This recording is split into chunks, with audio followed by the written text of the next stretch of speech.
Hello guys, welcome back to my channel. Today I am going to be finishing, maybe not all, but some of my earrings I started. I got these little wood bells, but I'm going to make them little portraits. I think that would be so cute, such a vibe. So that's what I'm doing today. I'm going to go ahead and paint these and then also talk to you guys about some ways that I have improved my art over the last couple years. I get it all the time, like, oh, you're so talented. You're born this way, blah, blah, blah. No. I truly believe that talent is overrated. I feel like dedication, discipline, working hard at your craft and getting better every day, I feel like that is more rewarding than just saying that, oh, I'm just so talented. No big deal. I'm so talented. So yeah, if you guys want to get your guys' painting stuff, this is the time. Get a sketchbook or whatever you're working on and let's just paint together, hang out, and talk about some ways that I've gotten better at my art and then some things that I plan to do to get even better. So without any further ado, let's get right into it. Hopefully you guys can see everything okay. I'm a mess. Also, these are tiny, like these are so little, so I have to like really get on top of it. Like I see some cute painting videos of them like just painting. I'd be like, so don't judge me. My painting process is not cute. Anyway, my first, I guess, tip slash why I feel like my progress, how I got better at art, I feel like is an obvious one, but we have to start off with an obvious one, and that is, that's right, practice. Especially in the beginning, like once I started to really find my love for art, I did it constantly. That's all I wanted to do was art, so I would make it a point to do art frequently. It was every day in the beginning. I would dedicate at least an hour to painting. I would just, paint. I would look at tutorials on YouTube, and I would also, I would look at YouTube videos on how to blend acrylic paint, and just looking up tutorials on what to do to be a better painter. I feel like that's the first step, is just engulfing yourself in knowledge. I mean, that's gonna be, I feel like the best thing you could do forever is always getting better, always learning how to do things better. I don't feel like anybody should just like stay at where they are. I feel like everybody is capable of doing better art as they grow and evolve. So I feel like doing daily art really helped me. And again, it wasn't anything like crazy. It was just a couple, in the beginning it was like an hour, just so I didn't feel overwhelmed, because doing new stuff can be overwhelming when you're not good at it.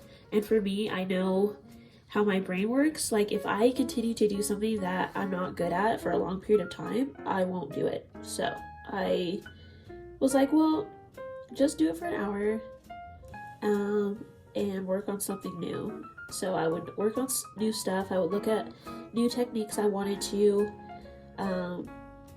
try, and I would do that every day, and it made a huge difference with the knowledge that I figured out what you can do with paint and how you can transform it and stylize it to how you want it to be. So yeah, definitely daily art. Next, my tip how I got better at art would be to look at art. I look at, again, like I was looking at YouTube videos on how to do certain things, but I would also go to the gram and look at different artists that I really was inspired by, whose art I really liked, and then I would pick their art apart in the sense that I would figure out what about it drew me in. Like, was it their colors? Was it their technique? Was it their brush strokes? Like, was it their subject matter? What about it made me feel connected to that art? And how could I incorporate that into my art that makes me feel more connected to it? A big one for me has always been portraits. Portraits are just something about it. I just love portraits. and I love it even more if it's stylized and has more of like, I don't know, just something extra, a little spice about it, and just that really captivates me personally. So I knew as I started painting that that's the direction that I wanted to go towards. So I would look at, again, different artists that did portraits and how they did it and how they gained inspiration, and I definitely learned a lot from that aspect of it, and I feel like that helped me kind of hone in on what to look out for when in my own work. And I feel like honing in on that has really helped me progress with my art, because I know more of like what I'm going for. I would recommend that you find at least 5 or 6 people that have different styles of art. I don't feel like you should do just like one person, because then I feel like you're just comparing your art to that one person, which I don't feel like you should be doing. So I would do multiple people that had different styles of art. So maybe like a realistic portrait artist, and then an abstract portrait artist, and then an expressionist portrait artist. Like just taking different things from different art really, again, helped me hone in on what I wanted for my art and helped me get better. Oh my gosh, these are so freaking tiny. These are the smallest portraits that I will ever have to do, and I'm gonna try to do them together because I have to do like their earrings, so I would like them to match. I would like them to kind of look like each other, so I'm trying to do them at the same time so that they do. Because that also leads me into my next tip, which is repetition. I lately have been doing this, and I feel like it's made a big progress with my art, my words. I think it's made a big difference with my skill level, and then also my confidence with that skill level. And that is repetition and doing things over and over and over again. I've been practicing more with my line work, especially because I still do sometimes. I'm like, as I have to do like my bold lines because I'm scared. So I'm like, but the more I do them, the more I'm like, okay, I know how to do this because I've done it so many times that I can do it without feeling like scared about it. So repetition in the sense that you are picking maybe some things, specific things that you want to get better at, and then doing it over and over again. For me, again, eyes is a really big thing in my work. I've painted, guys, I don't even know how many eyes I've drawn and painted because I want to get really, really good at them. Because that is a big fundamental part of my work is eyes. And so I do them in different ways. Like sometimes they have the pupil, sometimes they don't have the pupil. So I wanted to know what the rules were of eyes, and so I had to do them a lot in order to feel confident about them. And like I said, that just really built my confidence with doing them over and over and over and over again. So much that you're like, I don't want to do this anymore. But like it's really important because, again, for your confidence level, there's nothing that feels better than having an idea in your mind about like a painting you want to do, and then knowing that you have the skill, the techniques, and everything to execute that. Like, what? Like, that's such a confidence boost to know that you can execute something that just pops into your head. And there's certain things even now that I think of, and I know that I'm not ready to execute that yet, but I'm working on it. And so that's why I'm trying to do things that are repetitive so I can execute those things, especially as I grow into the artist that I'm becoming. My next thing that I feel like really helps me grow exponentially, what? Words. I don't word well. I don't know why I don't word well, but you know, we're all good at something and we're all bad at something, and I guess words is just what I'm bad at. Another thing that helped me get better at art is doing different kinds of art, because I didn't even realize what kind of art I wanted to do. When I first started, I was just going for it and painting whatever I wanted. I was doing some landscapes. So what else was I doing? I was just doing random stuff, and I didn't really know what I wanted to do. And again, I would always gravitate towards portraits, but I found that I was doing very like flat, I would say, portraits. I'll try to insert some pictures also throughout this video so you guys can kind of see my evolution. I was doing very flat pieces because I did not know what I was doing. So as I started to experiment with other styles of art, I realized how dope it would be to incorporate those elements into my portraits. Again, this also stems back to the other tip I said with looking at other artists that you admire, is trying out their art in your style or trying to emulate their style until you can fix it into your own, and not like plagiarizing and be like, look what I drew, like if it's somebody else's art. But I'm just saying, trying to find out, like, again, what techniques that you can experiment with that you like. Lately I've been doing so much abstract art because I love abstract elements in my art. I think that it's such a cool dynamic to pieces. I like texture and I like to look at layers. I love layering. So I've been looking at a lot of abstract paintings lately, and it's definitely out of my comfort zone. If you think that abstract art is just like, oh, a 5-year-old could do that, then you've never made it well, because it actually is really difficult to make abstract art look good, look cohesive. It is really difficult, and I have found that out the hard way. That is just one thing that I've done to like help my art, is trying new things.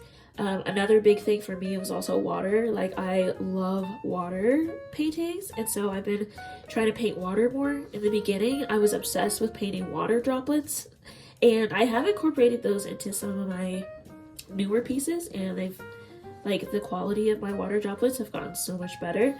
But yeah, trying out different things is always the best idea, because the more that you have under your belt, the bigger your creativity can be. Like, there's no bounds, you know? Another thing that I think helped is documenting my art. It really gave me motivation, and that goes for a lot of aspects of my life, is documenting it. Like, when I go to the gym, seeing like a year ago how my body has changed till now, it's crazy, the difference. And I think that you should definitely document your journey when it comes to your art. You don't have to share it with anybody. It's just for you and your personal archive, but I think it's wise so you can see that you're progressing. So if you're doing something for a couple weeks or so, then go back a couple weeks and see your progress, because then that'll either give you the motivation to be like, okay, I'm not where I thought I would be, so I'm gonna keep going, or look how far I've come, like, let me keep going. No matter what, you're gonna keep going. But it'll make you see the progress that you're showing, and that really helped me like be inspired to continue, because I'm like, oh, like what I'm doing is kind of working. Like, low-key, my art is getting better. Let me keep going. I would definitely recommend taking pictures or videos and just kind of testing where you're at every couple weeks, every couple months, whichever one, a year, whatever suits you. Doing a check-in to make sure that you're seeing some progress. I think another reason why my art got so much better is that I stopped setting expectations for my art. As we know, with doing something over and over and over again, you're going to gradually get better. Like, that's just facts. You're going to gradually get better. At what pace that happens sometimes is out of our control, and we can do what we want to get better. We can practice every day, but just sometimes it's harder to get certain things, and that's okay. And so if I was doing something every day and I still didn't know how to do it well, I would get really down on myself because I felt like I had a deadline on when I should be able to do this thing. But there's no deadline. Pace yourself. It's okay. So I stopped setting expectations for my art and just started creating art and practicing art. And before I knew it, just doing it, like without that expectation really helped me just flow. It really just helped me. And I know now, especially, you know, like I can't do art with any kind of expectation for what it will be. I kind of have to just let my art be what it wants to be. And that doesn't mean I don't plan or anything like that. Like I do, but it's still like when I am painting, I have to let my art just be my art. It really just is that simple. That would be one of my biggest tips to you is like don't have expectations and just let your art do its thing. Like it will evolve. Like we all evolve every day without fail. We're going to evolve. So just let your art evolve organically. Another thing that really helped my art is being more observant of the world around me. I definitely look at the world around me a lot differently now that I do art. I see things that I wasn't normally paying attention to, and so I would just say keep an open eye. Look at your surroundings. Look at textures closer. Like look at shadows and light and the sources of light. When I look at objects sometimes I'm like, oh, that you can see there's like 3 points of a light, like light sources. And I see where the shadows are, because that all will be very, very helpful for when you are painting. So sometimes I catch myself doing it like without even realizing it now because I do it so much, but I am very aware of my surroundings. I'll look up at the sky and just look at all the shadows that the clouds make. There's so many things that I have observed I have observed now that I paint. So I think that really has also helped me with the realism aspect of my art. Like my art's not realistic, but that realistic aspect of it is that I am a lot more observant when I'm looking at the world around me, and that has really helped my art so much. And kind of hand in hand with that goes into my next one, but that's also is to learn the rules so you can break them. I, again, really like portraits, so I need to learn how a face is supposed to be. Like the fundamentals of a face, what is that? And once you learn that, then you are able to break that, you're able to break that reality and kind of stylize it into what you want it to be. Maybe move the eyes apart, maybe put the mouth sideways, or whatever you want it to be. It just helps keep that, it makes it just stylized and not correct, if that makes sense. Learning how a face works has really helped me be able to distort a face. So sometimes I like to layer faces on top of each other. I think that's a dope vibe. But in order to do that, you need to know first what a face looks like in different angles to make sure that you can line it up correctly, and then you can distort it. So just learning the fundamentals of things, so you can stylize it to what suits you. So learning the fundamentals of things has been like my best friend with learning like what I can do after learning that knowledge. Like I just said, I love doing faces, and now I have been making them into my own style, especially my digital art. I've been doing a lot of digital art lately, and so I have been distorting them and making them funky. And it's because I know, even though they're funky and like not proportionate, they still, I don't know how to explain it. they still are a face. You realize that it's a face because I know the fundamentals of what a face looks like and how to execute that, if that makes sense. In order to break the rules, you need to know the rules. And so I would definitely just make sure that you know the rules of whatever you're trying to do. And then from there, you'll be able to use that to do whatever you want to do. I have to let this layer dry though, so I'll show you guys. I don't know if you'll be able to see it right now, but this is the first layer. I'm gonna let her dry and then come back to it in a little bit. I'm trying not to ruin this so you guys can see. It's obviously gonna be darker. I'm trying to start light before I go dark. I'm excited for them though. Like little girls. well, not little girls, but you know, women. And yeah, they all have different colors and different, you know, it's gonna be the color of the rainbows because women come in different shapes and sizes, and colors. So that's what this is gonna be a representation of. I'm really excited to finish these. But for today, that's all I had to say. I hope you guys found some inspiration from that, and just, if I could leave you with anything, is that it will take time. Art takes time, and enjoying the journey is really all that matters, because art is a really good source of relaxation and just a good outlet. And I don't feel like you wanting to get better should ever get in the way of you enjoying art. We all want to be better, but don't let that get in the way of you just enjoying art. So if you like that video and you would like to subscribe, I'm not going to say no. I'm not going to say don't subscribe. I think you should subscribe, but like, no pressure. No pressure. If you don't want to, you don't have to. But if you want to, you know what to do. But I will see you guys later. I hope you have a fantastic rest of your day. And until next time, bye guys.